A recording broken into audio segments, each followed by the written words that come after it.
Hey Abhijit, welcome to Itihasa, the India History Podcast, and we catch up once again uh, on the Hello, Vijayanagara.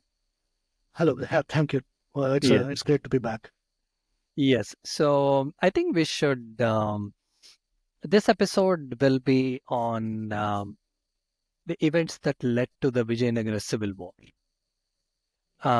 Most of the listeners they think that Vijayanagara ended after the fall of Hampi in 1565 after the Battle of the Likota.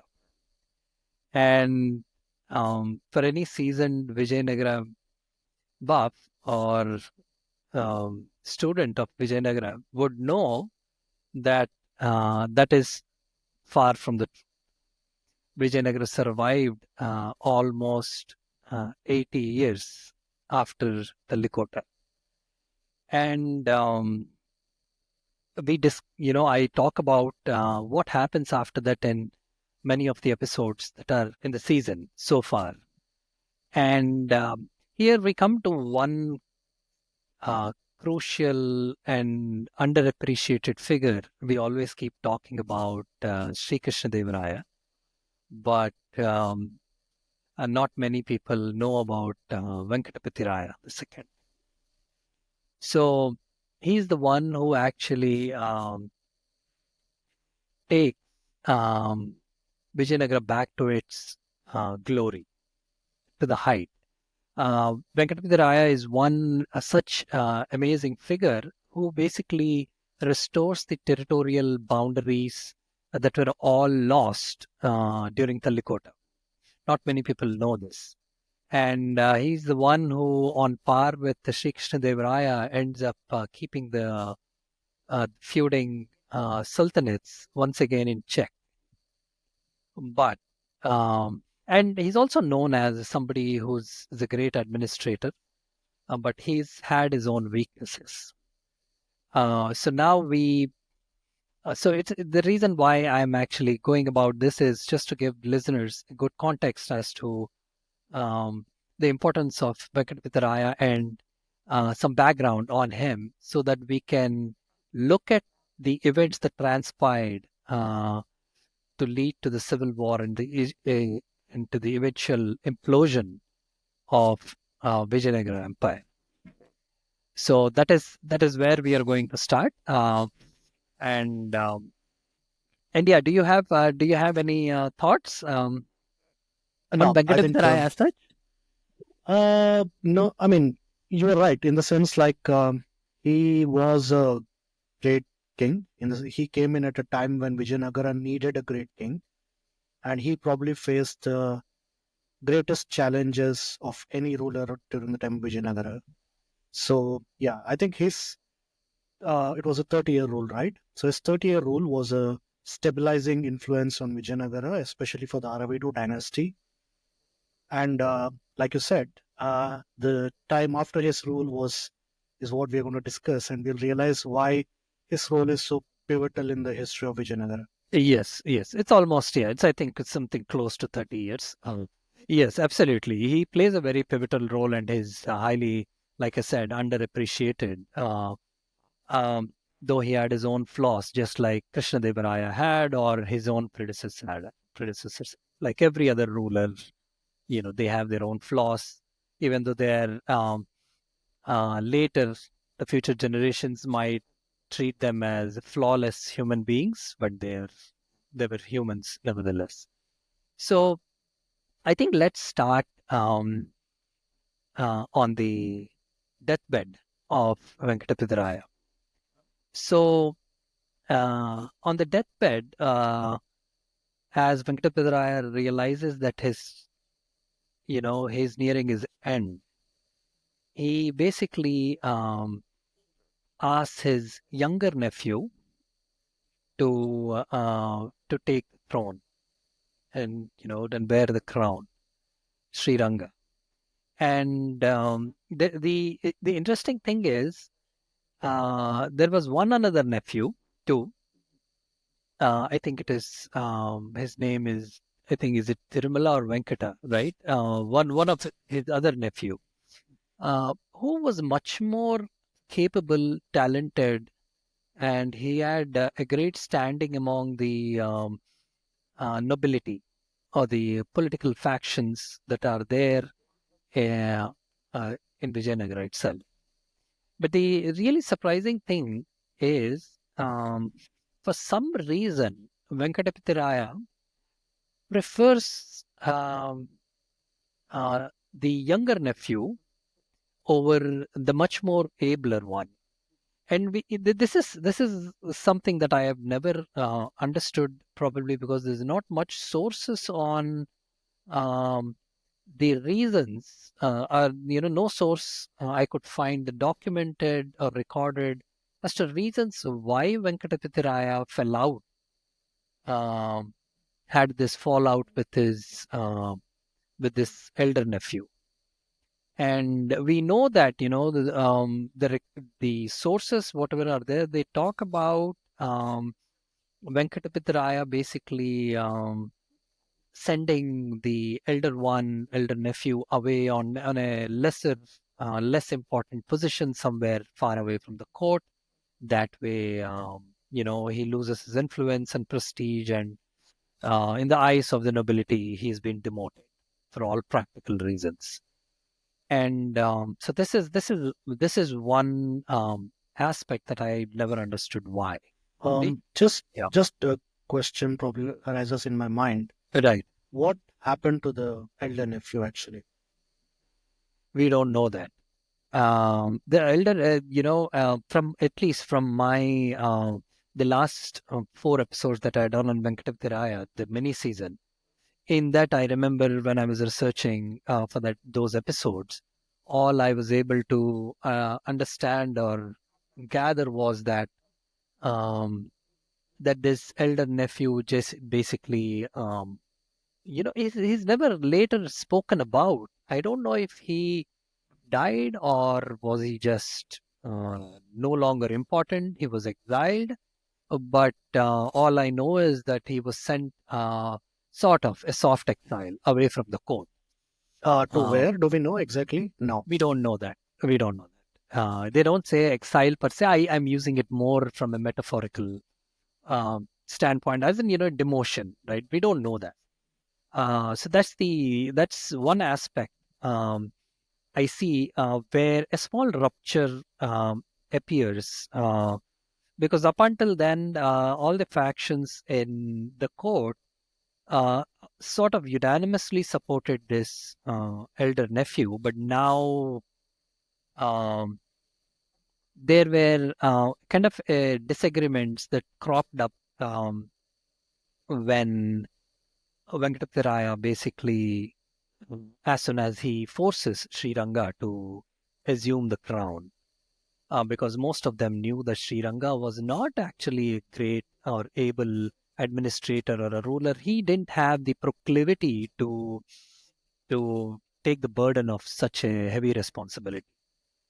Right, that's all. So, and the other, so there is, but one amazing scene on the deathbed is actually, I would say, he's sick, death, I would say, not like a deathbed, but for all practical purposes, he's pretty much the king. Venkatapati is uh, very sick, right?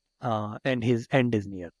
So on the deathbed, it's a very specific scene. Multiple sources have recorded, which is you have the scene in which Venkatapati is offering his uh, designia ring, the official king's ring, which is passed on from a king to king. Uh, he basically, while laying on the bed, he holds out that ring and uh, puts it towards Sri Ranga, his younger nephew, and all the other important captains and noble, the important council who's standing around the bed. And here the scene describes Sri Ranga basically he collapses on his feet and starts sobbing. And he says to Venkatapati that um, he pleads with him to not force him to wear this crown of thorns, which it is recorded. He says that he does not want to take on such a burden, and he's not. He kind of sort of tacitly accepts that he's not fit for it.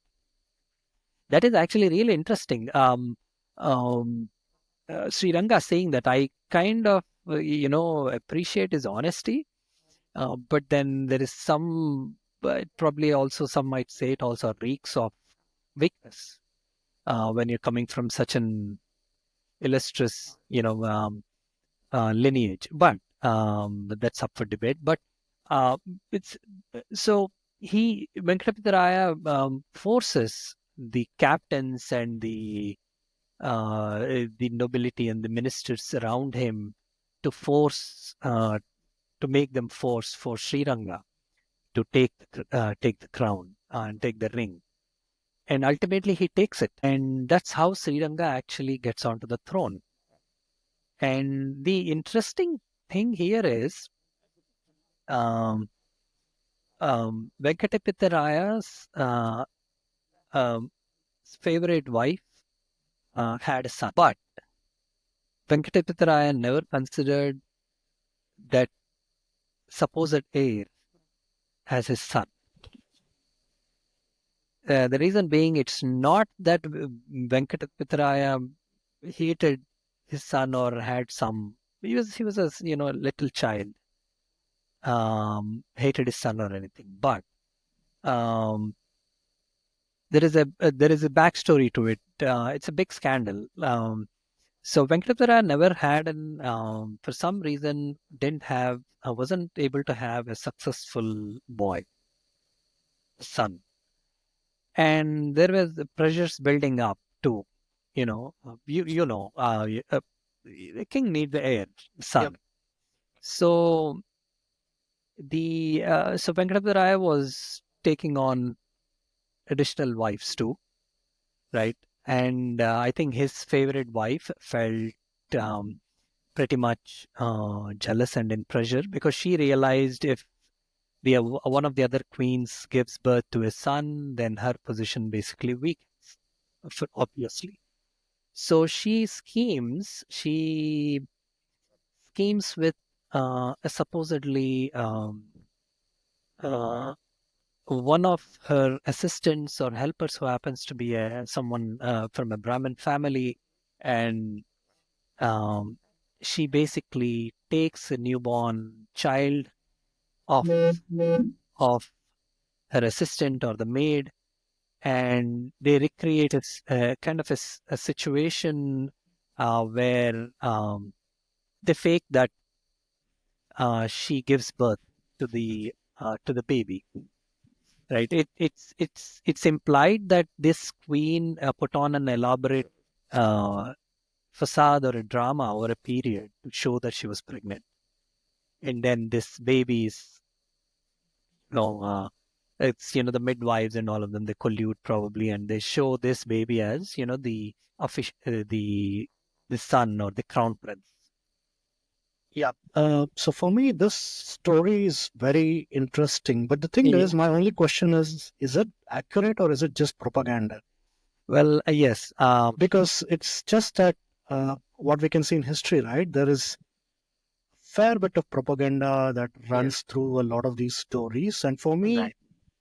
it just that was the first question that came to my mind. Like, is this true or is it just a propaganda that is being spread later?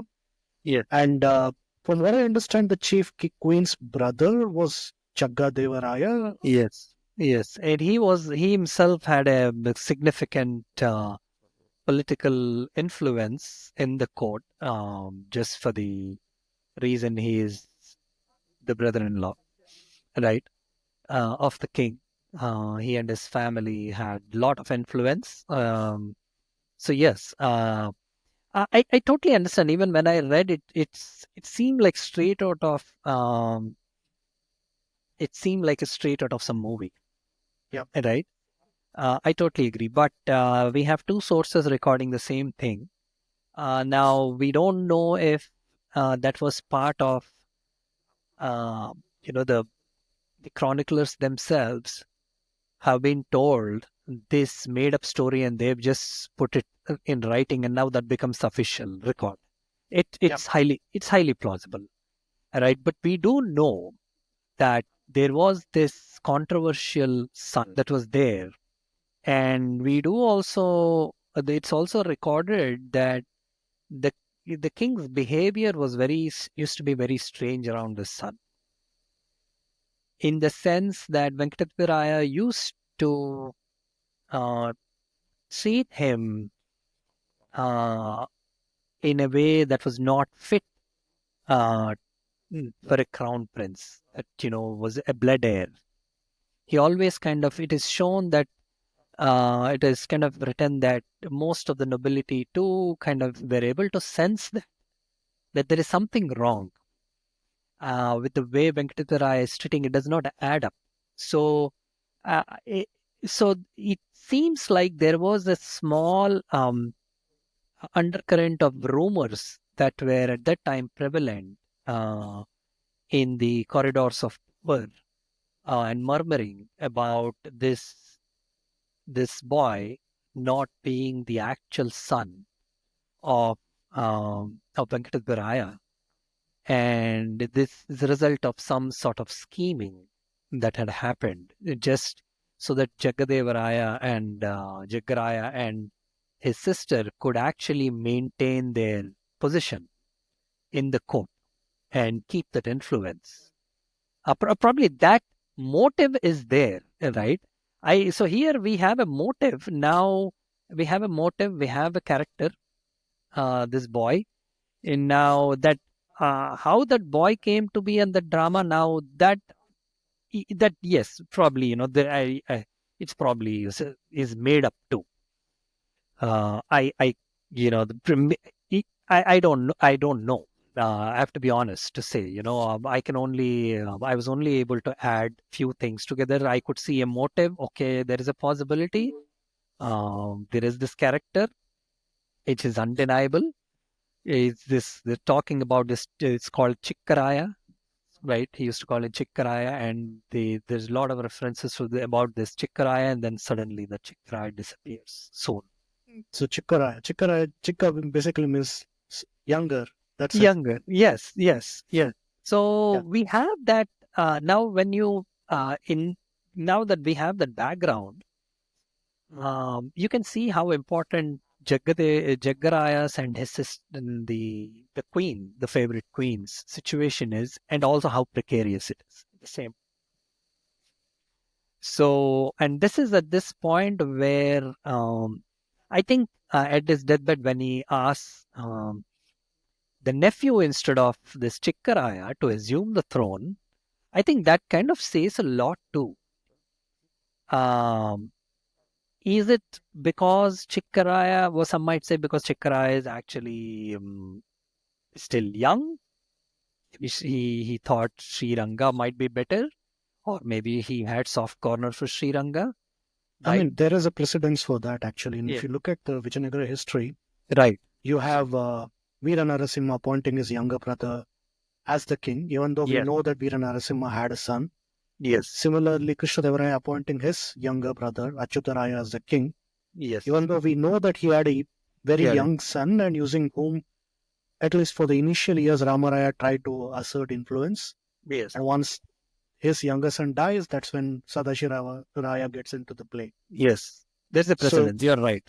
Yeah. so it's possible either ways. Like I said, it's a bit feels to me a little bit of a movie script, Yes. which means that there is some amount of propaganda involved, and I'm not sure like how much of it is actual propaganda and how much of it is actual story. But It's like, yeah. but it's at this point, I don't think so. We'll be ever be able to figure out. We won't know that. We could, Yeah, it might be also the other thing that I was thinking was it might be that there are factions in the court which hated Jaggaraya's influence because he was too powerful. Because the king in his last years was pretty much a vegetable. He only used to like spend a lot of his time meeting the Portuguese Jesuits, travelers, and relaxing and in music and all. Just like any other person in retirement.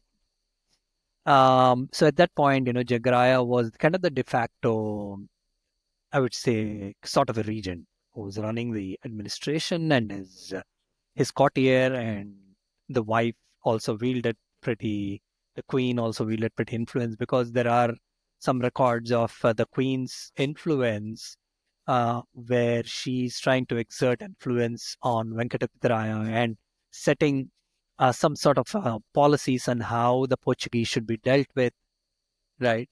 So there is that. So my thinking is that probably Jagarai's enemies also had a motive there to spread these rumors, create this sort of propaganda, and that uh, delegitimize the young heir, so that they can weaken the situation in the eyes of the king by sowing seeds of doubt, and then later creating enough ruptures where they can, there are but it's a great, that's another motive too for the Yep. rivals of Jagraya. So I totally agree. Yes, I totally agree with you on that aspect. So that's where actually we are. And after the death of Venkatapati Raya in, I think, 1614, in, I think, he passes away in the Vellore fort. um, So I think that's when the real trouble starts. And because now you have Sri Ranga's faction.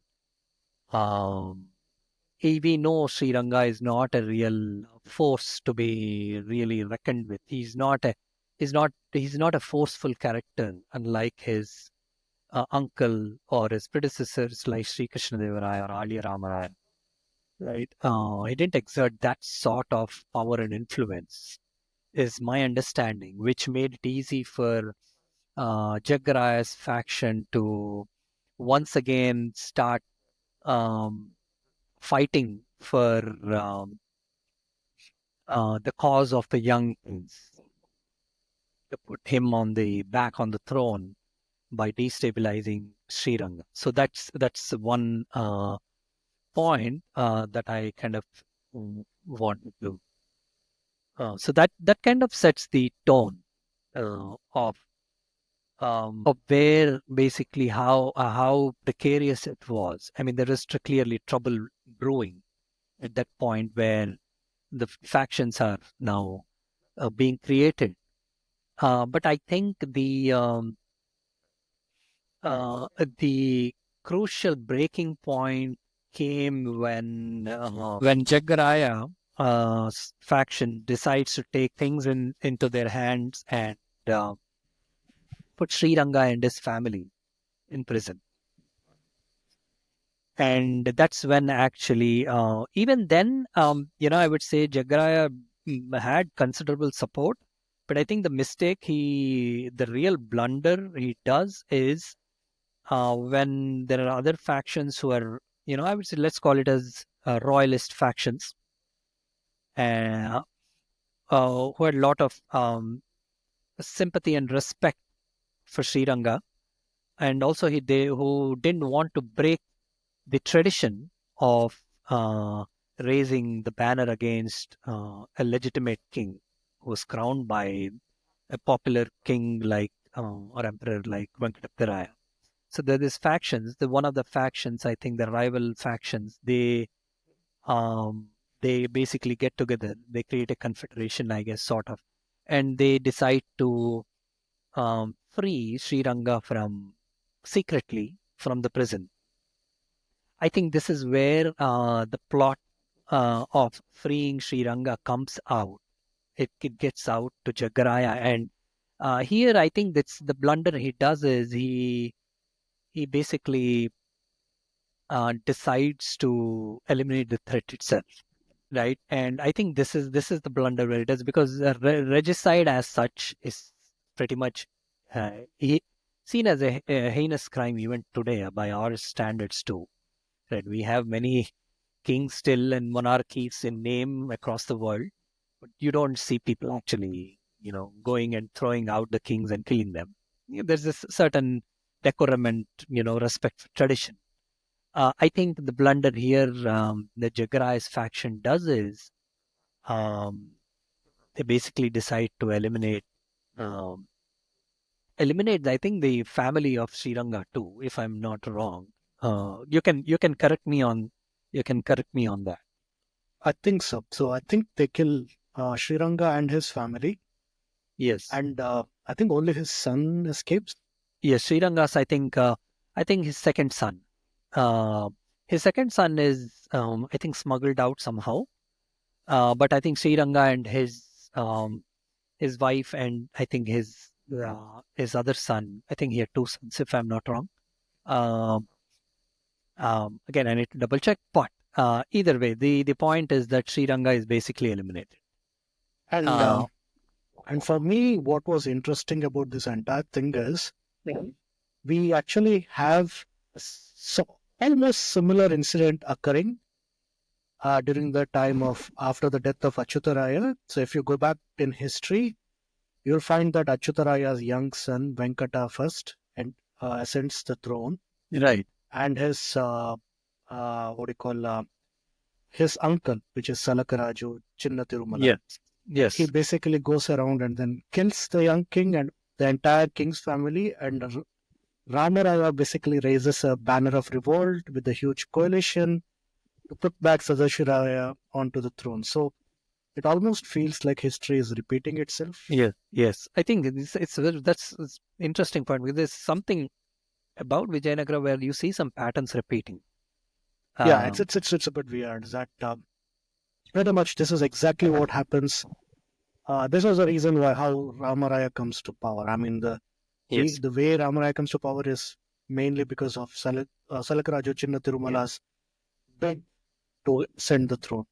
And Yes. here it seems like Jagadevaraya is doing exactly the same thing, trying to appoint a king of his liking, I guess, if you want to call that. But in all Right. possibility, it is he wants a puppet ruler. Yes. Yes. Yeah. So yeah, I think after this, I think the other faction is Yachama faction. I think so. They're somehow the other factions conspiracy is revealed, and they're unable to take over the fort before in time, and you have Jagadevaraya actually getting the control of the Vellore fort too, which is one of the most important garrisons in the main fort. Um, well, that's where Vellore used to be Venkatapati favorite place to go to fall back. And he also, I think, probably used to in his later years he preferred that place too. So that held a lot of importance. I think even later down the centuries, Vellore had a very strategic importance too, because I remember reading about the British Raj history and their own struggles with the Marathas back then. They end up taking actually the Vellore fort uh, over. But coming back, so this regicide actually sends little shockwaves, across the empire. I think that's where basically you can see a real fault lines completely rip apart. Up until then, there was probably some sort of tension, but I think this is one thing I've seen even in the past where Vijayanagara history itself, regicide is treated very seriously by the political factions. At that moment, everyone puts together the differences and the nobility, the political class, and even the populace as such too had strong reactions to regicide, uh, irrespective whether the king was able or not. There was pretty much strong reactions. I think there was probably maybe one exception, right, where Actually, there are a couple of exceptions. Mallikarjuna, right? I think Mallikarjuna yeah, Raya that's right. gets Yes, replaced by Salva Narasimha, yes, and then Salva Narasimha's son gets replaced by Veera Narasimha. Just basically the transition from Sangama to Saluva happens through a yes, regicide, and then Saluva to Tuluva happens through a regicide. And in fact, even Aravidu dynasty, because I think, if I'm not mistaken, Venkata's elder brother Sriranga kills yes, Sadashivaraya, and then the Aravalli dynasty. So I Tirumala, think yes. it's not so much as a regicide Yes. not accepted. It is simply that if you are doing regicide, you better make sure that everybody Yes. is on your side. Precisely. This is what I was saying. I think the other exceptions that we just you just mentioned and we spoke about too, I think there the regicide was executed after getting consensus of all the classes, important classes that are there. Versus here, Jaggaraya and like Salakaraju, taking things into his hand on his own and then either not not taking anybody's consensus and going against the political will and taking matters into their hands. Yes, I totally agree. It's a nuance there, but still, um, the way it's if you see read about it, you in the at least in the recorded chronicles, regicide, in Vijayanagara used to be seen as pretty seriously. But even actually, um, I think was it Sadashivaraya II by Tirumala Raya's son, Sadashivaraya II slowly disappears from the picture. And there are sources that say that Sadashivaraya's son, Tirumala Raya's son, had a hand in poisoning of Sadashivaraya to just eliminate him from his picture. And like you said, that's how the Aravidus actually get onto the throne.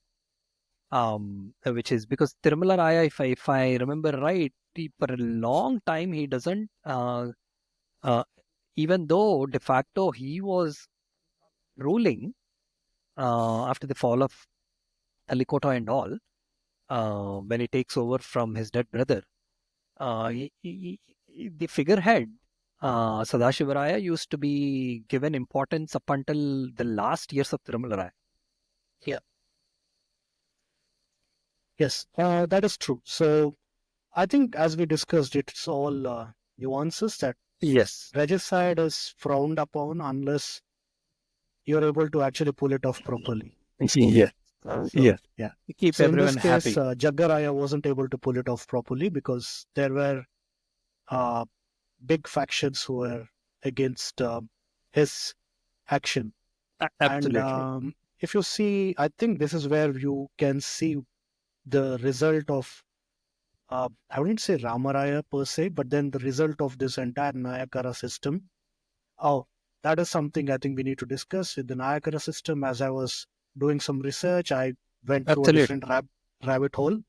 So that's something we have to discuss probably later. But what I mean is these governors whom Vijayanagara Empire has appointed, these governors have now become extremely powerful. Now they have the ability to both oppose central rule and also to uh, like let's to say mildly that it's without their support the central government can't function.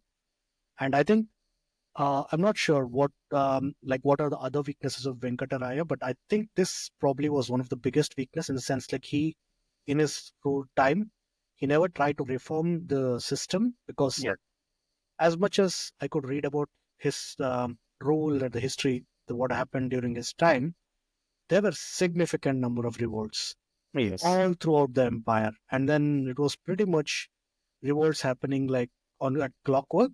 Yes. It was actually worse than the time during Krishnadevaraya Absolutely. Yes. All he and spent he spent a lot of time with the suppressing revolts. suppressing them and bringing them in line. Yes, That's all. and that was the reason why he moved from Chandragiri to Vellore because he wanted a place which was more central to his role, which kind of now became like mostly Tamil Nadu and then north, like southern portions of Andhra Pradesh, Right. with the remaining territories almost having independence. I mean, I wouldn't say call them independent, but they were semi-independent.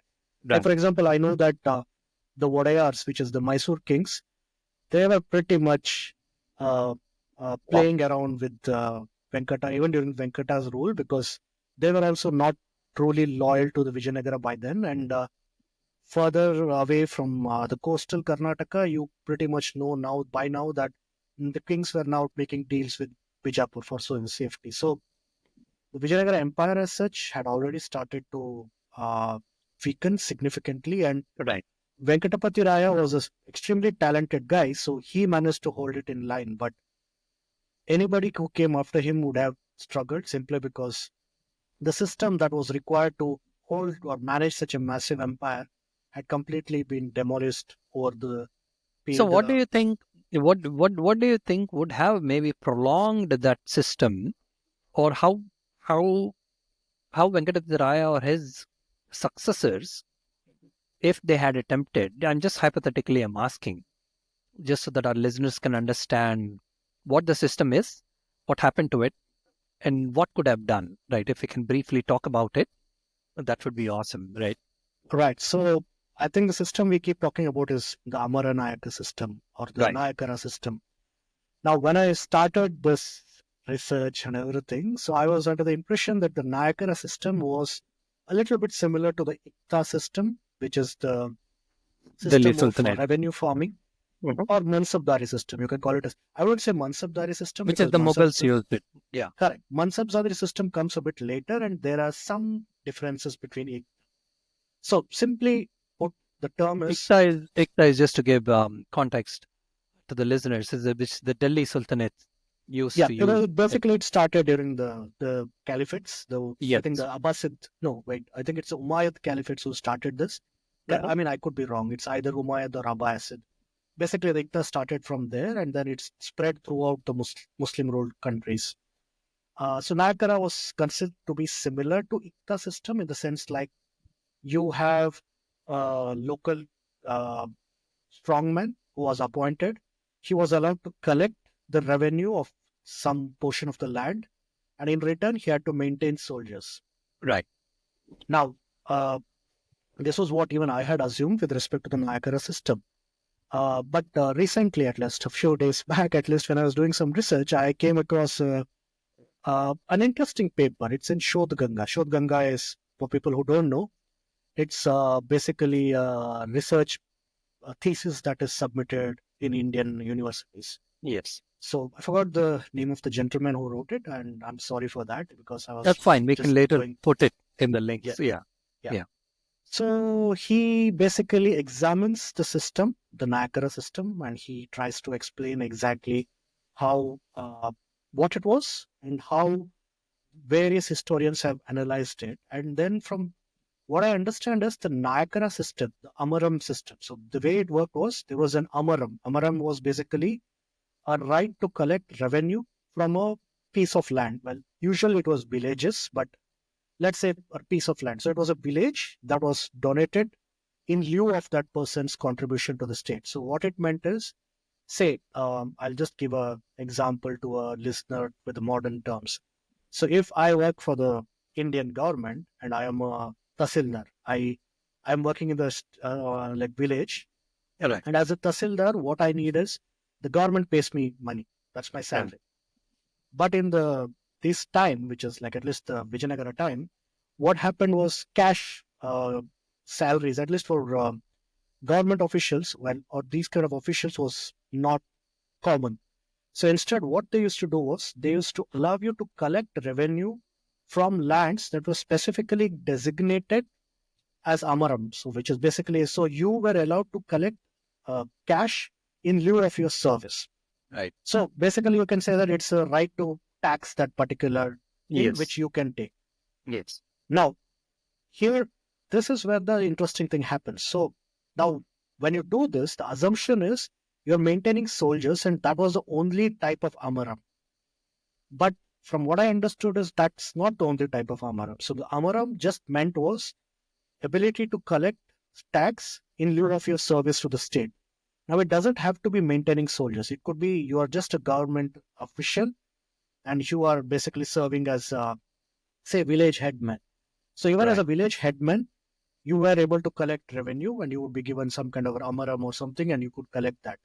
So that means that it's technically not the Nayakara system that was the problem because this type of system, which is like able to collect revenue, was not just what's not new for Vijayanagara. The name was new, calling it as Amaram or whatever you want to call it. But if you go back even during the Hoysala's time, there was a system like this. It was called as Umbadi.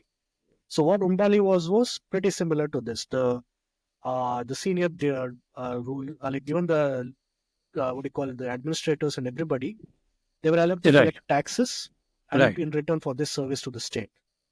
So why I'm discussing this is, so from this, it looks like there were multiple types of Amaram, and some of the officials of the Nayakas Right. were expected to keep some soldiers in Yes. lieu of the system. But the thing is, we don't know whether that was actually the case. It could be simply that these guys were not even technically, they were given Amarams not to maintain soldiers, but more like they were governors who were appointed at a place. They were raising private militia, but then they were given salary. So it's like from their salary they were raising private militia, which was supposed to support the state. So and this system started becoming a little bit how do you became more and more prevalent during the time of Ramaraya and then from his successors and everything. You're right. So Krishnadevaraya during his time seem to have made some modification. I think we discussed it in previous episode as well with respect to the Durga Dandanayakas, which is basically um, commanders. Well, he was to appoint Brahmin commanders who ruled from forts, and they were kind of given independent charges. Yeah. This was to make sure that he could keep an eye on the governors or the Amaram or whatever it is who are in that particular region. Now that experiment was stopped by Ramaraya. So we have no Hmm. evidence of any more Durga Dandanayakas during the time of Ramaraya. Do you know why he stopped it? Is Because there it seemed like the Durga Dandanayakas supported Achyutaraya when he had a conflict with that guy. So Hmm. Ramaraya wasn't too keen on that. And the second thing is, if you see during the Ramaraya's rise, a lot of the people who supported him were the Nayakaras. Right. And the Nayakas didn't really wanted a parallel parallel power structure which could undermine their influence. So So, just to give our listeners some parallels to modern parallels, how would you draw a parallel for this Durga Dandanayaka, right, and the Nayakas um, to modern structure, political, I would say military, politico-military structures. How would you? okay, so it's a bit hard actually because we don't really have this kind of decentralized rule anymore. I get it. Yes. The only way I can think of is the Nayakas, if you remove the Amaram concept and everything, ignore even Right. the Nayakas. So just think them as regular governors. Yes. So let's not get confused between the Nayakara system and what they were. Many of them were just governors of that region. They Right. were drawing salary, which is their Amarams for their contribution, which was being a governor of the particular region. And these governors had soldiers. So consider them as, say, chief ministers. Again, it's a very wrong comparison, but we are Right. trying to make it simpler. So Yes. there is a chief minister of a state in India. This chief minister has a police force under him. And imagine if there was no central army, and the Durga Dandanayakas probably would be like cantonments in the in Mm, specific states. So, for example, Karnataka government has its own police force, but right. at the same time, there is a huge cantonment in Bangalore, Right. which hosts the para commando regiment and a few more things. Right. So, and then there is another cantonment in Belgaum, which hosts the Maratha infantry and everything. So, Right. kind of these cantonments are where the military is sitting, and the cantonment, it doesn't, again, it's not a one-to-one I understand. comparison because these guys don't really, there is no conflict between the Yes. police and the military. Yes. I get it. But Yes. in the ancient times, if you want to go back, it's like the Durga Dandanayakas basically functioned as the parallel Can. power structure. They had a military separate Yes. from the governor's military, Right. which meant that these guys could serve as a check to the governor's power. Right. And as a governor, I wouldn't want these guys in my place because most of the Durgadandanayakas were appointed in really rich cities, and the revenue of those cities weren't really going through me. So, because what happened is for many of the governors, other than their own amarams, by now they had become kind of a semi-independent kings, which Right. meant that the revenue was being structured through them to the central government. And the cities in which the Durgadandanayakas were sitting, they were outside this entire thing, and they were some of the richer cities. So obviously, as a governor of a region, I wouldn't want these guys sitting anywhere close to me So that is probably one of the main reasons why you don't hear a lot from the Durgadanda Nayaka concept, and it's gone completely. Right. So, and the governors themselves start jostling for power, if you want to call that. You can see that happening, especially in Tamil Nadu with the Nayakas of Jinji and Nayakas of Tanjavur and other Right. Nayakas of Madurai. You have all these Nayakas who started to fight among themselves. And then at the same time, you have the Vodayars who are also technically Nayakas. Again, when I say Nayakas, I don't mean that it is some kind of surname or something. It's just meant that they were kind of governors or government officials who were drawing a salary for something, some of their work. So, so after the death of Venkata, and Shiranga's death as well. There is a clear split between the two groups. You have one set of Nayakas supporting Chikkaraya, Right. the other set of Nayakas now supporting Ramadevaraya, I guess. So, and then both the armies kind of march onto the field of battle, Yes. and then they fight. And then we are told that this is a huge battle with 1 million people fighting on the battlefield, which I say is bullshit. Yeah, but then, the other point I wanted to bring it is also in the records sources, it is recorded as the battle, one of the largest cannon based battle at that time in the South Asia or Yeah, in Asia. that's again. I've tried to find relevant information for that. Right. Honestly, I just couldn't find anything regarding that. Okay. The problem here is it says that it was a lot of large battle which involved a lot of cannons. Right. So we don't know like what is it in comparison. Because in Talikota, if you look at Talikota, we know that Vijayanagara also used cannons, but Yeah. none of the battle records talk about Vijayanagara cannons. They only talk about Bijapur and Bijapur. Ahmednagar Right. cannons. Yes. So when we say that this is the largest battle with a lot of cannons, we just don't know how many cannons were used, Yes. how were they used, Yes. because again, like a lot of people have this image when we talk about cannons. I think in the movies they show a line of cannons of similar size being fired one after Yes. the other. Yes. Yes. But that is pretty much not true because a lot of the cannons weren't standardized. Because this is something we know that Europeans, when they came in, they had this is the biggest complaint they had with respect to the Indian cannon manufacturing. They said that these guys weren't standardized. Right. And the problem with non-standardization of these kind of cannons was, say, you have one cannon that was firing, like, let's say, a 2 pound round. The Right. second cannon was firing a 4 pound round. Then there was something in between firing a 3 pound round. Just imagine trying to create some kind of like a ammunition system that will give you ammunition for all of these cannons. It would have been a nightmare trying to figure out how to give them ammunition, and not just the ammunition. Just moving these cannons from one place to other would be a whole different challenge, because if all the cannons, at least most of the cannons, had similar caliber, you could actually find a system that is like, say, okay, this is a 2 pound cannon. It requires a team of 2 horses along with this much weight and this kind of what do you call uh, ropes or something, this strength ropes to pull it. So you can then standardize it and mass produce it. Problem here is, right, we know that these guys didn't have any kind of standardized cannons. So which meant that transporting these cannons onto a battlefield would have been an extremely difficult task. Right. So usually what I've seen is a lot of the battles in which a lot of cannons were used were siege battles. Hmm. And there it becomes interesting because the guys on the fort, they don't have to move their cannons around. So Right. if you look at the Battle of Raichur, the Bijapur army apparently had quite a lot of cannons, both on the field army side and on the fortification. Yes. Yes. So it said that this was the largest battle with a lot of cannons. We don't know how many cannons were there. Right. And then on top of that, it says that there were 1 million people, which again is impossible. Highly Uh, exaggerated. Yes. yes, but yeah, it's impossible. The Yeah. way the military was recruited during that time, the logistical net capability of that time was 1 million people. Like, for example, 1 million would be similar to D-Day landing, and that is Done. so far into the future.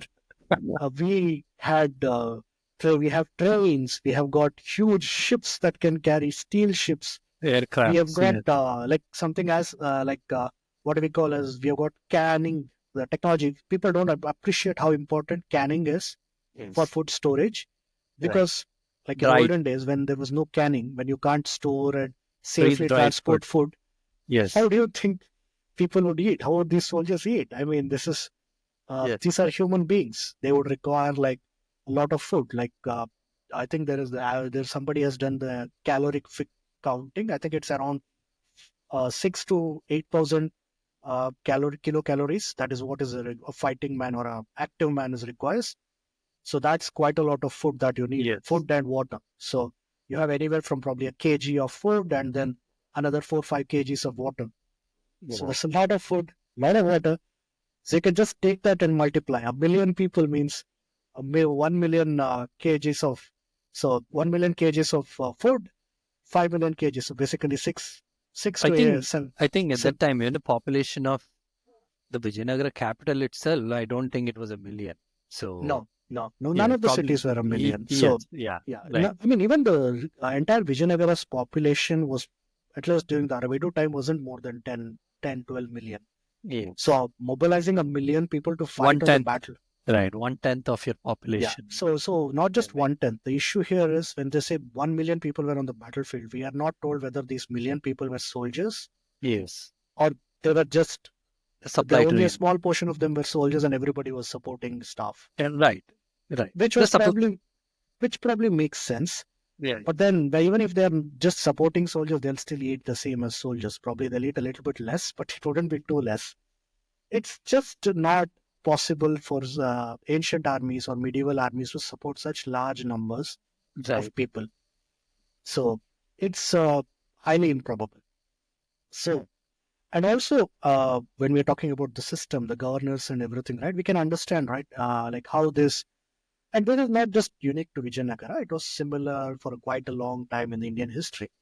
We need to stop thinking these kings and queens as some kind of centralized monarchs, and people did not have any kind of loyalty towards state. And the Right. reason why it is these states was usually associated with the family. So say Yes. Chola Empire. Chola Empire was a state of the Chola family. So people who lived in the Chola Empire couldn't call themselves as Cholas. I mean, we can call ourselves as Indians, but the people who lived in the Chola Empire couldn't call themselves as Cholas, because obviously Chola is not just the name of the empire, it's the name of the family as well. So which Aristocracy. meant Yeah. Yeah. these people had a loyalty towards a family, which is a personal loyalty. Right. So I think you would want to consider this more like a Indian political, the family run political parties. Yes. Just consider it in that way. So you have a political party, and an equivalent to a battlefield would be, say, there is a huge, you are needed to run a rally somewhere. So I will try to give this in a very parallel to how it would probably have worked. So I am a politician, and I am strong in, say, like maybe Bangalore. I'm a politician. I'm strong in Bangalore and all the surrounding villages. And tomorrow I say, okay, I have to go and give a speech in probably Hyderabad. Now, the thing is, for me to go to and give speech to Hyderabad, I tell my assistant, my PA, to organize this rally in Hyderabad, and I tell them, hey, you know what? I need 25,000 people on my rally. So now my PA has to now figure out how would he get in those 25,000 people. So what would he do? The first thing he would do is, oh right, now as a family-run political party, I've got a lot of my family members also part of the party, In my and then towns they and have all. got their Yes. friends, their Yes. relatives, their hanger-ons and everything. Right. Now, from these guys, he will say, okay, so these are the guys from whom I can get people to the rally. So there are probably 5 to 10,000, like maybe 2 to 3,000 of these people. Now I can get like maybe 1,000 of them. Why will I get only 1,000? Because I'm doing a rally, because I want to I'm running for an election. I need the rest 2,000 to be doing things, because these are the only guys whom I can trust. Yes. These are the only guys who have got something to lose if I lose the election. So the remaining 1,000 or 1,500 of them will be there for the rally. So these are your, who will probably be at the front. They'll be the ones who will be screaming the loudest, irrespective of what I say. So now, once that is done, my assistant has to figure out, okay, what else can I do? So he knows that there are a lot of villages close to Bangalore where my party is strong, and each village has got a head of a village, my party leader in that village. So he'll tell the party leader, hey, you know what? I need some of your guys from your village to come to the rally. I can't get all of them because it's too expensive, but I need some of your guys. Right. Just figure out how many you guys will you send. So now the party leader decides, okay, some of them might say, you know what? I need to impress this guy. He's asking me for some people, I'll give 10 people. So other guy sorry, I'll give 100 people. The other guy says, I have to give, I'm not a big fan of going, but yeah, okay, fine, I'll give 10 people. So which means that somehow through all of these villages, I'll get probably another couple of thousand, 3,000, Right. 4,000. So altogether some 5,000 people. Now, and then this keeps on going. You are moving closer towards Hyderabad. There are more villages where there are people you need to get in. And then what else can you do? You now know that you've got at max 10,000 people you have managed to get in. That's all you Now, can send. yeah. Yes. So now you need to pad it, increase Right. that number. So what do? You contact external agency who supplies people for these kind of rallies. You bring in like another 5,000-10,000 people. So that's another 5,000, 10,000 people. Basically, it's a chain of loyalties and sub loyalties, because Yeah. these people will call their own underlings who are loyal to them. They will call them. So it's kind of a sort of chain where it Yeah, can only and the go so reason far. I'm telling all of this is we need Right. to understand, right? A lot of the people, when we say conscription, right? People Right. kind of have a wrong impression of what conscription is. People did not drag people out of this, let's say there's a normal farmer working. People did not drag farmers Yeah. out of their fields to fighting because Yeah. it wouldn't work. Yes. You can drag them out of the fields, they'll just run away. You have to spend most of your time trying to manage these guys. And imagine you're going and fighting in a foreign land. You're dragging unwilling people. The first moment they see an enemy army, they'll just run away. Like Yes. it's basic common sense, right? It's something we would think. The first thing we would think is, wait, I can drag this guy, but will he fight for me? He might not. So we need to understand this is what the medieval people would also think the same way. So which means that when we say million people, imagine how difficult it would be.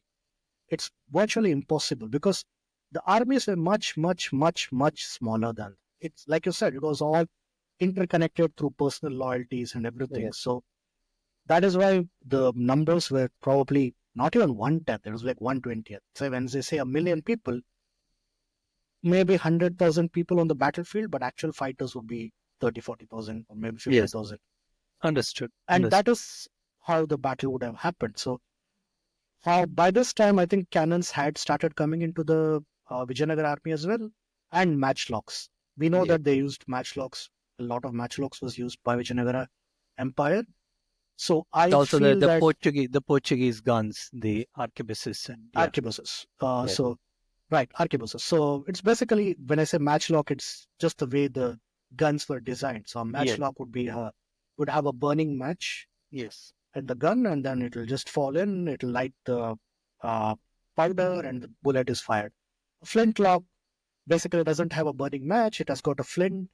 There is a primer that strikes the flint, and then it falls in and it fires the bullet. Right. So the flintlock is a later technology, and matchlock is a slightly older technology. So the arquebuses were basically matchlocks. So yeah, so that would have been used predominantly. Now we don't know whether they had units like regiments and everything. I would say they would have, at least they might have some regiments, but were there a lot of regiments and where everything was organized according to regiments, we don't know. Better. It's But yeah. but then what we do understand is a lot of soldiers would have been organized on their region wise or some kind of tribal loyalty or some way, Right. so that they would stand and fight, because that is the most important thing, right? An army like this, which you're pretty much bringing in from all over the place, has got a reason to stand and fight. And the only Right. lot of the times, if you're standing amongst people there is a better chance for you to stand and fight rather Right. than running away as soon as you see the first guy coming first horseman coming towards you, you are like, okay, I am done. Right. So yeah. So we know that it was there. We don't know whether there were uniforms. Again, the militaries were organized in a way that there were gradation, if you want to call it. So there was this royal army. At least during Krishnadevaraya's time, we know that there was a salaried portion of the army, which was basically Krishnadevaraya was giving them salaries, Yes. cash salaries, not the Nayakara system or anything. They were actually given cash salaries to and maintained at the expense of the state. We were Right. told that almost one-fourth of the state salary was going to the military, according to the Raya Vachukam. Right. So there was an officer and Royal Army, so which means that they probably had equipment, standardized equipment, and uniforms and everything. Did it pass on to the other people? We don't know. Like, for example, say some of the bigger governors, like the Nayakas of Tanjavur or Nayakas of Madurai, probably would have had similar regiments that were loyal to them. So they probably would have been similarly officered and led. But Yes. the remaining the militia, if you want to call it, who were dragged into the, who were, well, they weren't dragged, but who were drafted to fight the battle, they probably wouldn't have a lot of standardized equipment or something. So again, going back to the cannons and the guns, because these were specialized equipment, I am thinking that these soldiers were probably paid cash. They wouldn't be uh, like they wouldn't be soldiers who are drafted to the battle. These are professionals. Well, Right. if not fully professionals, but at least semi-professionals. So you had these professionals who used to fight cannons or like, we don't know. Again, when we talk about cannons, we don't know how many cannons were used on both sides. From the battle, what we understand, it's a very small description of the battle. We It don't know how is. the battle Which happened as well. I wondered why, that's what I when I tried looking, digging more, I couldn't find anything other than just that small paragraph of description about the battle. Okay, the battle basically happened. There were like cannons thundering, and then Jaggaraya basically decisively is defeated there. He dies in the battlefield. Yes. Apparently, we don't know how he dies or how he Right. fights. Yes. And then once he's dead, obviously the army disintegrates. Right. These guys chase after the things. I think the Nayakas of Genji who was one of the guys on the side of Jagaraya is captured. His domain is reduced in power size. Even the Chikkaraya is captured, my understanding, Okay, okay. in Is the he battle. But the is Yachama faction actually captures even the entire problem. Root of that problem is that scandalous son. and Problem. is he killed or We don't know, but they said that he's captured, and after that, I don't think we hear much about him, if I'm not wrong. Yeah, right. Yes. right? So, as I said, Oh, yes, the, yes. So, looking at my notes, yes, in 1619, looks like that son dies. Now, we don't know if it was an assassination or it was a natural death, but yes. Yeah. okay. So, as I said, with the military battle, all we have is this short description in which it says that the Yachama factions, against their fierceness, Jaggaraya's army cannot Right. stand, and then the entire battle is over. Yes. Yes. So, I think after this battle is where I think it's completely broken for it kind of the empire is pretty much. I mean, yes, after that there are still, I think, for almost 15 years, 20 years, the the next successors, right, who are basically only in namesake. They don't really have. They are not capable. They don't have that influence, power, or resources, or manpower that they could command. I think after that, the Sriranga, I think the other Sriranga, the two, I think he comes. Eh, I think they are all pretty much very incompetent too. Because, and also, the other part is that the next successors who come, they end up actually losing their legitimacy once they try to um, uh, take the help of the Deccan Sultanates, Bijapuris, right, where they are playing the Bijapuris against their own Vijayanagara other factions or other Nayakas, where it completely they lose all the legitimacy.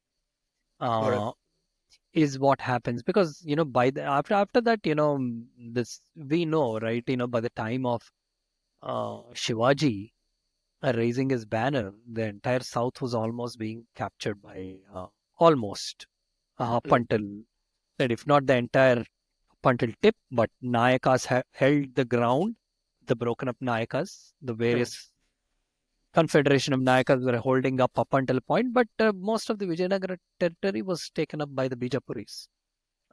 So the Mysore king, basically the Chikkadevaraya, Yes. he kind of does a tactical alliance with Aurangzeb. Hmm. So Mysore is kind of the vassal state of Aurangzeb. Right. So Mysore survives under Right. Chikkadev. In fact, it actually starts expanding under Chikkadevaraya, Right. but then he does it through tactical alliance with Aurangzeb. Right. The Nayakas of Ikkori, who were the Sadashiv Nayaka and everybody, so they, after Aurangzeb at least, well, yeah, during Aurangzeb, you have got this scene wherein Right. Ramraj, Rajaram, sorry, Rajaram, he runs to the Keladi Chennamma. So the Keladi Nayakas, the Keri Nayakas are Right. the Keladi Nayakas. So he runs to Keladi Nayakas and Keladi Chennamma tries to protect him, and then the Keladi Nayakas are not able to protect himself. Like they do, but by then the Keladi Nayakas also run out of steam. So they are the last big dynasty, if you want to call it, that is ruling over Karnataka. So Right. after that, it's basically even in um, Tamil Nadu, if I'm not mistaken, a lot of the Nayakas start losing power one after the other. Right. Yes. Yes. Yeah. I think after 1640 is where up until the next successors are like um, scheming against each other. The nephew is scheming against the uncle, and the uncle is trying to take help of the nephew is trying to take up help of the Bijapuri factions, helping. That lot of basically. I think in short, after that battle where Jagraya and Yachuma, the factions, after the death of Venkatapati Raya II, basically the empire is broken into pieces. Whoever successors are coming after that, I think they're only namesake. They really didn't have any grasp on the empire. Yeah, It and was this no is longer where an I empire. think our previous discussion with respect to the inability of Venkatapati Raya to reform the system comes into play Yes, because that's the system has become so dependent on a powerful king to run the show. The yes, moment you have not just a weak king, an average king also is not able to hold it because too top heavy. Yeah, yeah, it becomes too top heavy, and then yeah, we don't like that, and the governors become pretty much powerful. And we need to understand, right? Many of these governors are not really far away. So because from Vellore Fort, right, the rest of the Nayakas, like the Tanjavur or Madurai and all, they're not very distant. So during the time of Krishnadevaraya, if you see, the core territory of Vijayanagara, again, I wouldn't say purely core, but at least the core territory of Vijayanagara was the Rayalaseema region and the region around the Karnataka where Hampi was.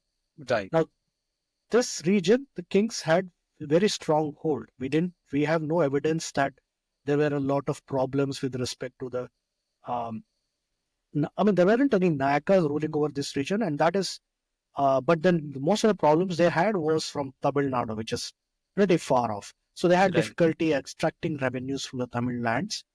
So, and it's pretty far, right? If you see from Hampi to all the way to the southern portion of Tamil Nadu, it's very far.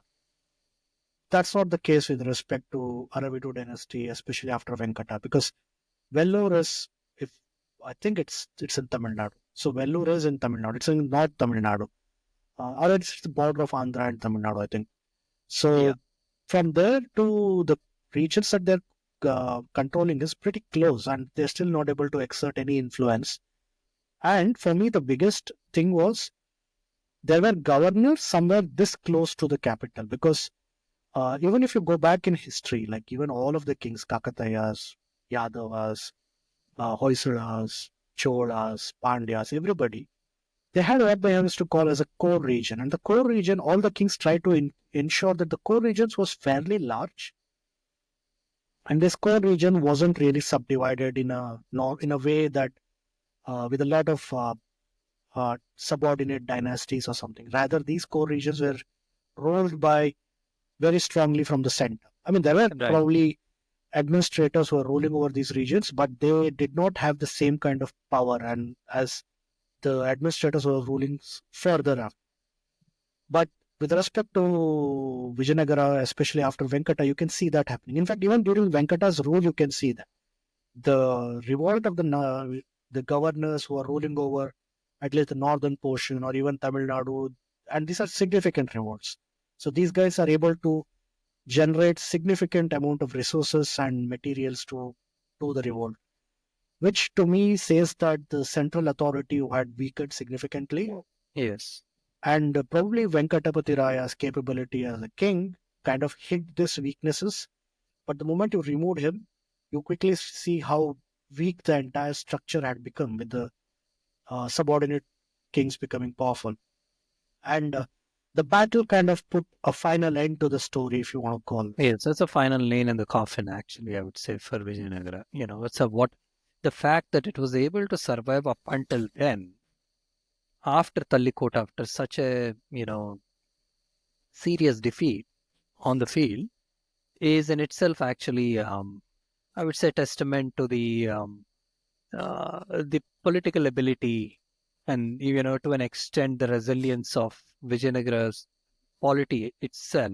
And, like you said, at that time, at least the central aspect was much more stronger, and they, there was a lot of political legitimacy too, right? Where even a few Nayakas revolted, there were majority of the Nayakas were still, there as a backing for the central power of the king and emperor.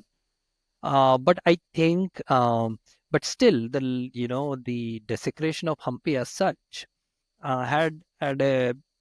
had its own role in weakening of the hold of the emperor or the king of Vijayanagara on the whole system. But that I think, based upon my research too, studying, that played a role to sack of Hampi.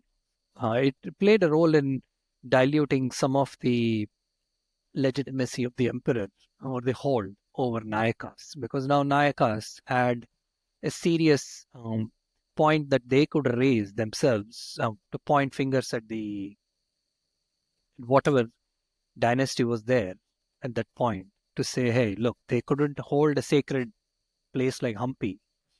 It has been held and never lost for all these centuries, and now you have this lost.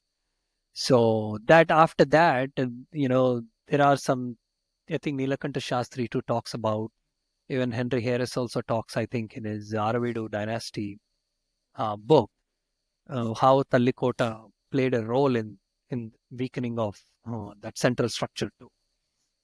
In addition to the other aspects, I was reading another aspect too, where post Krishnadevaraya period, um, there was also some economical aspects that had weakened for Vijayanagara, where from a if you know, sandalwood used to be one of the biggest exports of Vijayanagara Empire to rest of the world, especially to through Portuguese and the Arab travelers, Arab merchants into Europe. For them, the sandalwood was a kind of a really precious commodity in Europe and Arabia too.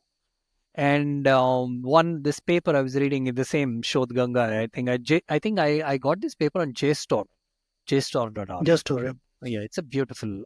That's also another beautiful resource. So this talks about this puts forward a case where post and somewhere in between 1530 to 40, that is post Krishnadevaraya. This trade, this demand for sandalwood had cratered. We don't know why. Maybe the consumers of it lost the novelty of it. It just like it, it's just like any other luxury item. Maybe the new markets by then had been opened by the Portuguese and the Dutch. I think who were coming uh, in, right? They had opened up new markets. I think then new other items. Basically, it could have been that it just the consumers just lost interest in sandalwood. Maybe sandalwood was no longer a valuable item to barter with, where they could say that the kings of Vijayanagara could say, okay, we'll send you these many tons of um, sandalwood. You give us your European weapons or horses or whatever it might be, right? Uh, to us. So this paper talks about how that actually also played a role in weakening the economical mi- hegemony of Vijayanagara too. Even though at that point they still commanded a lot of territory and resources, there is a theory. I'll try to share that paper with you later. Yeah, it's interesting because you would okay. It's very interesting. I mean, I would have to read the paper, so I don't know Yeah. how. I can't comment before that because it seems a bit interesting to make an argument that the entire Vijayanagara's prosperity was dependent on one goods. Not one, but they say that that played a role its own. I mean, there are multiple aspects which played a role in the weakening of the whole Vijayanagara structure. But this researcher, he claims this is one of the aspects too that cannot be ignored. Uh, No, but that would still pose quite a few questions. Sandalwood wasn't something unique to Vijayanagara. I mean, you have it even with, say, the sultanates, the Bijapuri sultanates, and everything, and even the Mughal Empire, because I think by then Mughal Empire was in full swing. So but I if think by sand, 15, I think Mughal Empire wasn't in full swing until 15 probably 60s or so, really yeah, to 1560s, speak. yeah, 1525 was the Panipat battle, I guess, right? 1525, 1526, the I first think Panipat so. battle. Yeah, Yes. I think so. But Yeah, yeah, but but the yeah. thing is, during Talikota, Akbar had already been on throne for quite some time, and he was already expanding. Yes, So yes. if that, Yeah, I don't know, it's just feels like yes, probably possible that the loss of sandalwood might have contributed, but again, it's very difficult to make an argument, right? Because yes, I think the biggest issue for us with respect to a lot of Indian states is that we don't really have a very detailed records, or if it is there, they are right. no longer available. Yes. This Which paper means that basically it talks about how at that time the major sandalwood forests that geographically were actually under the Vijayanagara. That's how they make the case. Probably there were some no, but portions of but it then under even with that, Bijapurita. right? Sandalwood, like what are the documents that are provided to Yes, give yes, that there was a significant source of revenue yes. from sandalwood? I will try to share that paper with you. Yeah. I'll find it. Yeah, it is an interesting theory. I took it only with pinch of salt, but I just wanted to put forward this aspect too here, since I that mean, for discussion. sure. Like for what I Yes, understand is at least from what Burton Stein argues that the biggest issue for Vijayanagara was the inability of Vijayanagara to extract revenue from at least a significant portion of its empire, which happens to be Tamil Nadu. Because if you see the history of Vijayanagara, right, whoever gets appointed as a governor of Tamil Nadu suddenly becomes too big for issues. right. So you can see that happening with Nagama Nayaka, who Do you have a theory why it is Tamil Nadu, especially? Is it it's because too of the far. It's far too away from the center. too So far, the and moment, also is it the port too many ports which are at the Indian Ocean, access to the Indian Ocean too? so Is if you see, right, out of the southern states, till uh, for quite a long time, right, you need to understand Tamil Nadu is very rich.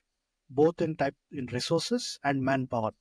Right. So Agriculture aspect too. yeah, because of agriculture, Yes. Tamil Nadu has always been a very rich state, even in ancient times. Right? The Chola Empire, the Yes. Pandya Empire, all of these people, they ruled over lands which were very rich, both with aspect to resources and also manpower. There were a lot Yes. of people. And you can see that even now, right? Uh, if you look at Tamil Nadu, the population of Tamil Nadu is significantly larger. Yes. I mean, I wouldn't compare with Andhra Pradesh. Andhra Pradesh is pretty big. But then I think in those days, Andhra Pradesh was much more fragmented compared to Tamil Nadu. Tamil Nadu was much more united. So there was a larger population to draw upon. So which Yes, means that you have and a, also Tamil Nadu was, even back in those, even during the Cholas, even the Vijayanagaras too, the Tamil Nadu was well known for very sophisticated irrigation systems that they had yes, across Tamil Nadu. that's right. Yeah. So a lot of the thing that's what we understand is it has sophisticated irrigation. So which means that there was a lot of uh, crops being grown. Yes. A lot of crops means a lot of population, which can support Right. a larger population. A larger population means larger proportion of the population can be mobilized for war. Yes. So automatically, somebody who is ruling over Tamil Nadu is able to command a large number of soldiers for Right. war. And then on top of that, they had huge amount of resources. Right. So you had forests. The same sandalwood could be argued because a lot of Tamil Nadu has got a lot of forests with Yes. sandalwood Yes. and a lot of other raw materials and everything. They had So also great access to the Indian Ocean and the other trading that's routes. right. So which means Yes. that as a governor, right, you could do your trade without even having to worry about the central government. I mean, your Yes. trade can just pass through a different direction completely. So you are Yes. pretty much semi-independent.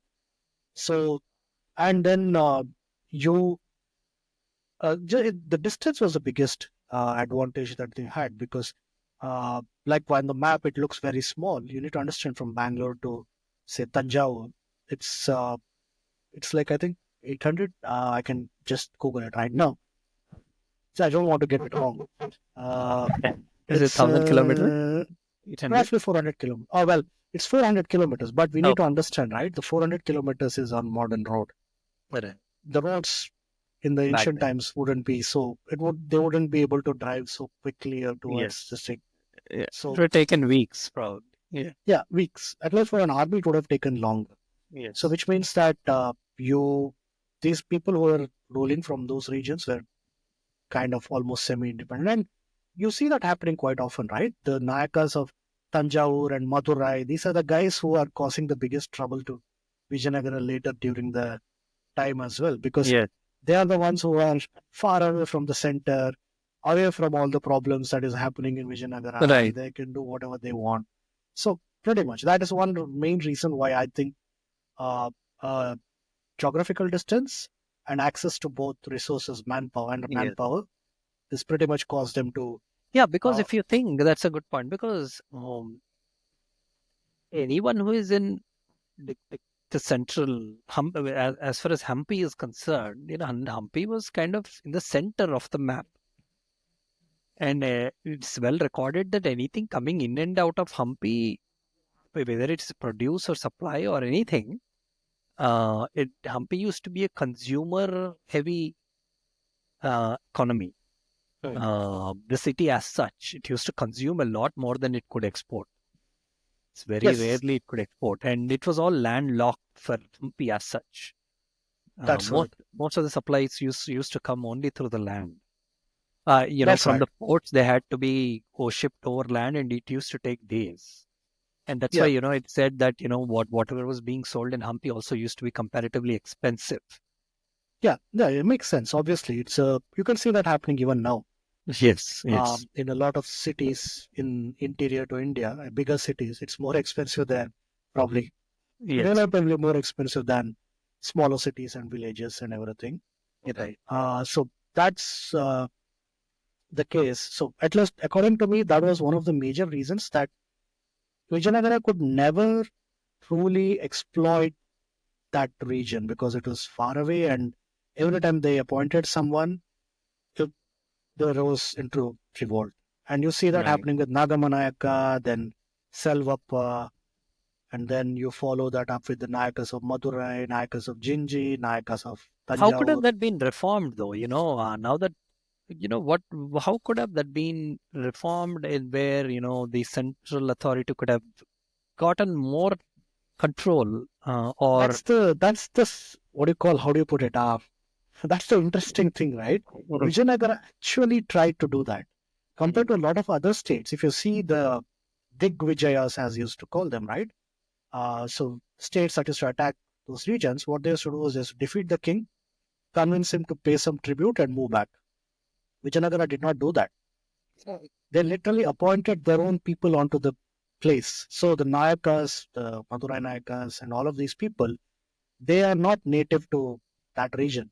They are basically people handpicked by the king and put there. yes, I think the problem was they allowed them to become hereditary. So, which meant that they allowed them to put their roots in that region. So, the yes, moment they allowed them to put their roots in, automatically they gave them time to build up their own support network. And yes. the moment you have a support network in place, it becomes very difficult to uproot them. I know we will talk about Krishnadevaraya in detail in the next two episodes in depth. But didn't Krishnadevaraya try to do that? I mean, where he tried to keep replacing these governors that he sent to these remote provinces. Instead of making it hereditary at that time, he used to keep replacing them before they could establish themselves. Often, So, Krishnadevaraya's Krishnadeva did quite a few reforms. I mean, he understood the issues that the empire was facing. right? Problem was what so his vision, or whatever you want to call it, right? It wasn't followed by his successors. Vijayanagara, and like all empires or kingdoms and everything, was top heavy, as we already discussed, Right. which means that one king might have the vision, but unless his successors or somebody else shares that vision, it's pretty much useless. And Krishnadevara did not really rule for a very long time. He ruled for Yes, 20 years, which is 20 years, which is fairly long, right. but he wasn't someone who ruled for a very long time. Like, for example, like say, Alia just to give, himself. Yeah, huh? Alia himself was in power for a long time when compared to uh, Krishnadevaraya, right? Just probably a little bit more. I think Yeah. 20, 22 years, 23 years, because technically Raya's Yes, yes. ascension is when Yeah, Ramaraya actually comes to power. right. Uh, I mean, I can think of kings. I just don't know how relevant they would be. Like, for example, we have Amogavarsha, who was a Rashtrakuta king. He probably Hmm. ruled for around 50 years. Hmm. So that's significant chunk of Time. time that he has ruled. Yes. So in 50 years is such a long time. You need to understand it's like two generations of people have come and gone looking at this guy as the king. So which means that he had a lot of time to make those changes. Vijayanagara, Krishnadevaraya just did not have that much time. Yes. And he was always fighting wars. So he never had time to sit down and do reforms. And there wasn't a king after him who was actually interested in reforms. I think Yes. the most of the rulers were just wanted to have a good time. Good time Maybe and yet. Venkata's role was, I guess, the same thing as Krishnara. Most of his Yes. time was just fighting. He never had Yes. time to do any reforms. All he did was, and he left. He spent most of his role trying to recover the territories and fighting the rebels. That's right. Right. So Yes. I think, to put it mildly, Vijayanagara did try to make some kind of changes, which is like, instead of reappointing the same people as king, they try to replace them with their own governors. But that just didn't work out. And even Vijayanagara's, if you look at history, right, even that system wasn't like that's the system that we see later during the time of Ramaraya and Venkatapati Raya and Right. everybody. If you go back in history, like at least during the time of Harihara, Bukkaraya, and everybody, the regions was divided into huge rajyas, and that was parceled out to princes. Yes. The princes were governors who were, so it was a much more older fashioned this thing. So which means that these princes actually had significant powers, Yes. and they could revolt if they wanted. But again, the Vijayanagara kings, at least the Sangama dynasty kings, had that foresight to quickly remove the kings as soon as they came to power. Harihara too did the same thing. When he came to power, he removed his cousins and put Yes. his sons into the command of those rajyas. Devaraya apparently did the same thing. It was Devaraya the second who started doing this early process of appointing governors to rule over these further regions. Right. And by the time of Saluva and Todua dynasty, it kind of goes into full flow. You Yes. have got governors being appointed from the imperial capital to these faraway regions. So all of those things were very well thought out, or at least that was For something that would those have times, worked. that, Yeah, it would yeah. have worked Yes. if and only if these people weren't allowed to become hereditary, Yes. or Yeah. they could have done probably made a modification in the sense like if they had separated out the military part and the civilian part, Right. then the empire could have survived. If Like you how had we a have right, we have like how modern nation states have right now, right? Where yes, it's yeah. yeah. So basically, not just that. Even in olden days, there were this separation. Like for example, Persian Empire Yes. under King Darius, Darius the First. He basically did the same thing. He used to appoint governors, and then he used to appoint a military commander, and then he used to put a scribe whose job Yeah. was to watch these two people. Right. So the governor had the money, the military guy had those troops, but the governor did not have any troops to foment any revolt, and the military guy did not have the money to foment a revolt. Right. But later, as you can see, that the military rule and the governor's thing kind of starts coalescing, and then the revolts start happening in full swing. Yes. I think even with the if you look at Roman Republic, I think to an extent it was that where you have the Senate, the political class, and then you had the its Senate's instrument used to be the Roman army, which the legions which they used to raise. Right, but they couldn't raise legions themselves because they didn't have the money which used to come from Uh, the Sen. it's a bit more trickier. So what happened with Roman Republic, at least the later Republic, what used to happen is for going from a semi-professional army, Rome A went to a professional. fully professional army. Yes, The yes. problem with a fully professional army was you needed to maintain these soldiers for a very long time, Right. and that was becoming very difficult for the state because the Roman soldier was a citizen soldier. He was a Yeah. farmer who had Farmer. Yes. farmlands. He was a productive Yeah, member of so the which meant society. that Yes. they could do it only for a short period, like at least a Right. non-farming season, and then they had to return back. But the wars that used to happen, right, that stopped being in Italy, where they could just fight to that non-productive season and coming back to work. It started moving to Spain or something. So they were out years at a stretch, which means Yes. that the farms themselves were left fallow, and then they were brought up by the rich people who brought And in slaves slave to slaves. Yes. work on this land, Yes. which meant that the Romans started losing out their citizen farmers who were citizen soldiers, and then they had to replace them with the capitis entry, as used to call them, which is the head count.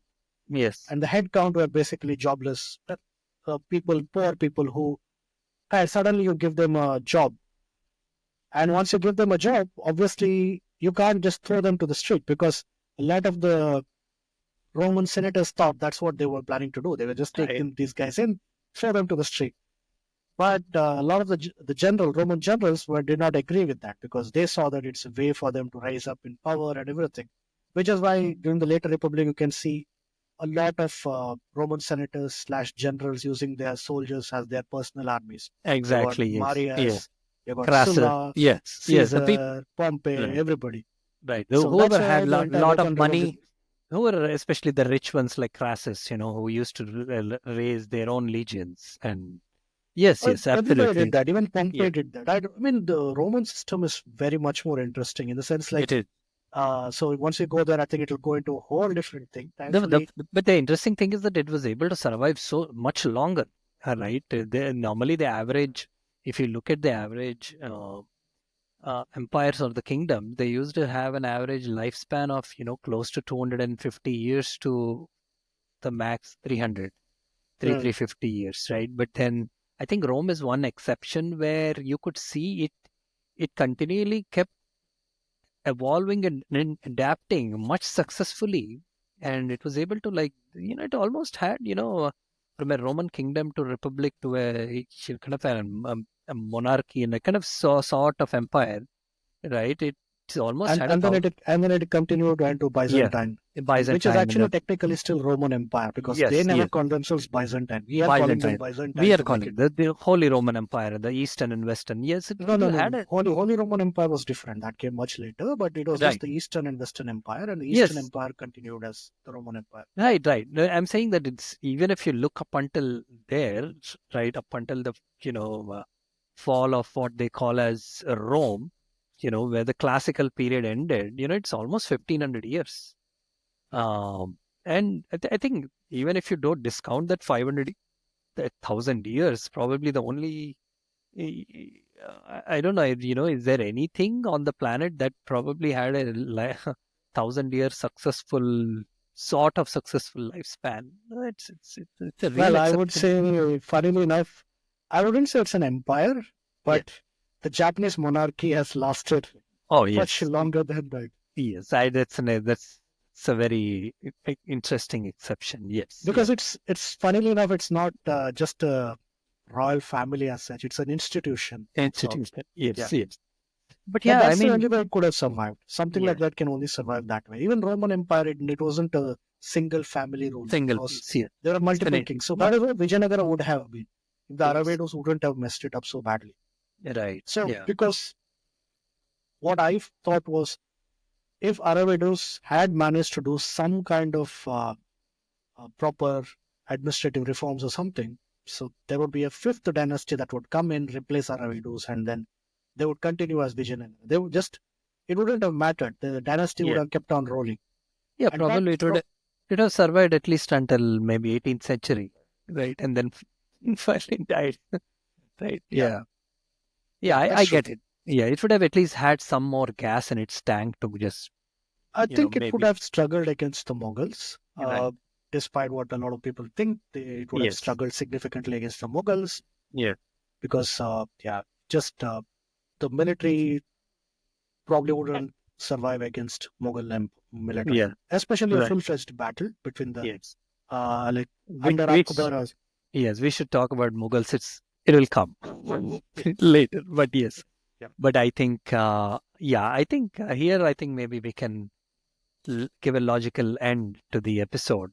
You yeah, know, you've come to a point where uh, Vijayanagara as an entity has finally broken up, and for all practical purposes, it ended in like 1640, I would say. Probably, there are some things that have happened after that, but it's very, really not important or anything inconsequential, I would say, after that. yeah. They were just became small principalities where, these successors were, picking up scraps, ruling over scraps. Yeah. So I think, yes, I think this was an interesting episode. Um, and I really enjoyed it. Like always, it's a free flowing organic discussion that happens with you. And it was very insightful details that you gave, especially on the Amaranayaka system and the Nayakara system too, and the evolution of it and devolution of it, I should say.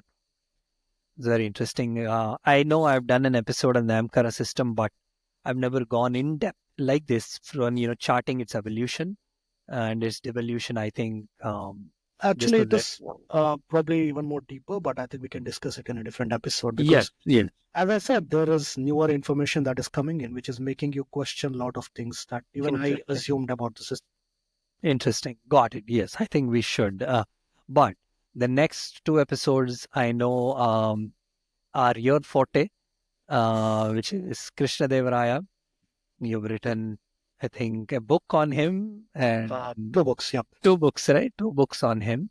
So I think even myself and the listeners, I think we would really enjoy um, having this discussion where I can pick your brain on Krishnadevaraya and we can go in depth because like we both have, like I've expressed this multiple times, there is a black hole when it comes to the early years in the adolescent years of Krishnadevaraya.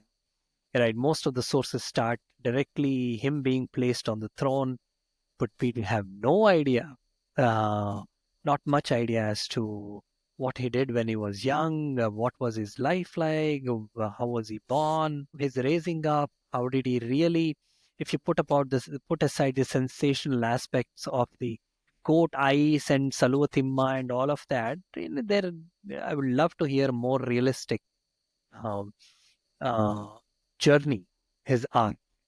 Yep. I think next 2 episodes we're going to talk about it. Thank you once again, and thanks to the listeners for listening. Thank you. Um, Thank you. see you in the next few episodes.